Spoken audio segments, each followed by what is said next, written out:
Hello everyone. Today I am going to show you how I actually train myself to eat more raw food, and I'll explain more later the reason for me actually. And so I didn't like eating raw broccoli at all. It gave me stomach bloating, so I haven't ate it until I actually found my own way of preparing it. And one of them is I'm going to use a pickled jicama that, including the juice. I have showed you a recipe on how to pickle jicama, gave you an idea. So this is going to be one of the many recipes that I eat. I consume raw and I love it. I'm actually leaning towards more and more raw food, especially if the weather is warm. It's a perfect time to eat raw, and I wanted to include broccoli. Just make sure the broccoli is fresh. It doesn't have any molding or brown or black spots if you want to eat it raw. So I have about a cup of broccoli in here, and you can use whatever combination of fruits and vegetables you have, but the more the merrier, the variety, the more vitamins and minerals that you will get if you diversify your excuse me, ingredients. So I have red bell pepper. I like this, the mini sweet peppers. They are delicious and they're very packed with nutritions, vitamins and minerals. I have one medium, and I have one also jalapeno. You can use serrano or jalapeno chili pepper, whatever you want to. I like to add some coloring. So here I have the broccoli, jalapeno, and bell pepper, and I am going to add 1/2 small of red onion. I'm using red onion because I am adding the jicama is white, so I want to add some coloring. And there is no right or wrong way to cut your vegetables. So I like to dice the onions so that I can get the flavor distributed equally. And I kind of slice those the other vegetables to the closer to the shape of the jicama, but it does not have to be. So here I have my onion, and now I'm going to add tomato. I have one good quality medium size tomato. That's organic, but you don't have to use organic. I'm just mentioning that if you can, that's the best for raw foods. Try to get something at least non-GMO if you can.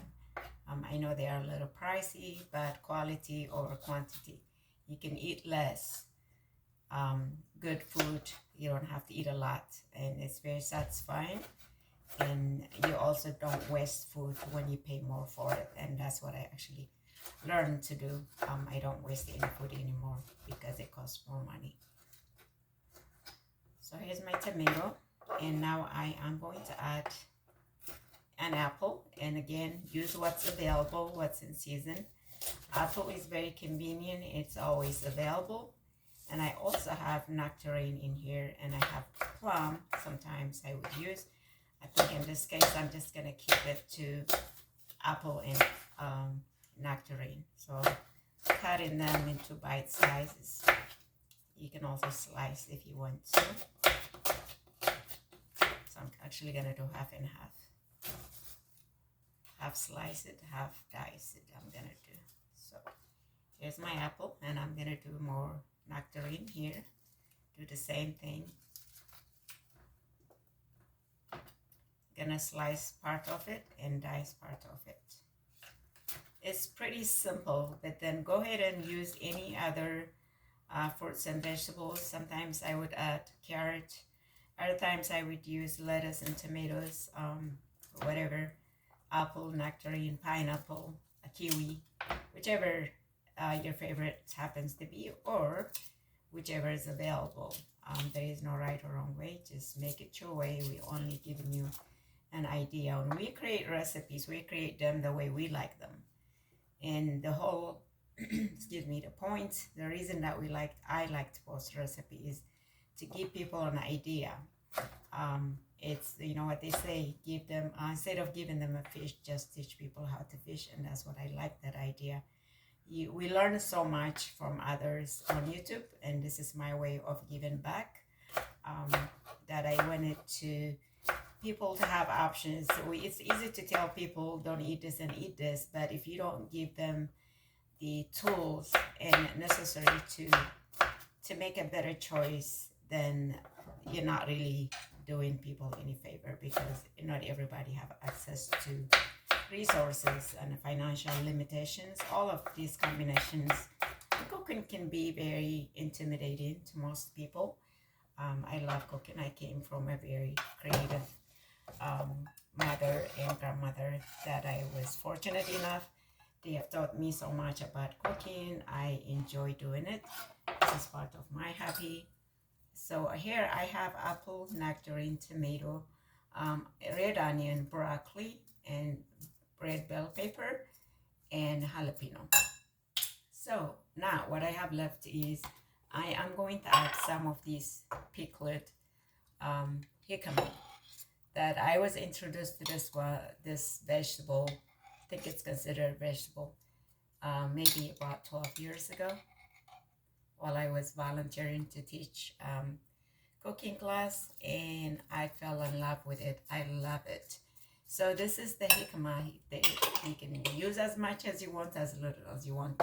So in this case, I'm actually not adding salt or dressing into this one, or vinegar. The reason is I already have that inside the pickling. So remember I was saying you can use that as a salad dressing. So it has salt, it has the vinegar, therefore that's my dressing. That's the best advantage of pickling jicama, is you have the dressing, you also have the vegetable ready to use pretty much with anything. And I wish this is just one of the many recipes that we use it for. So I'm gonna dice the rest of my apple.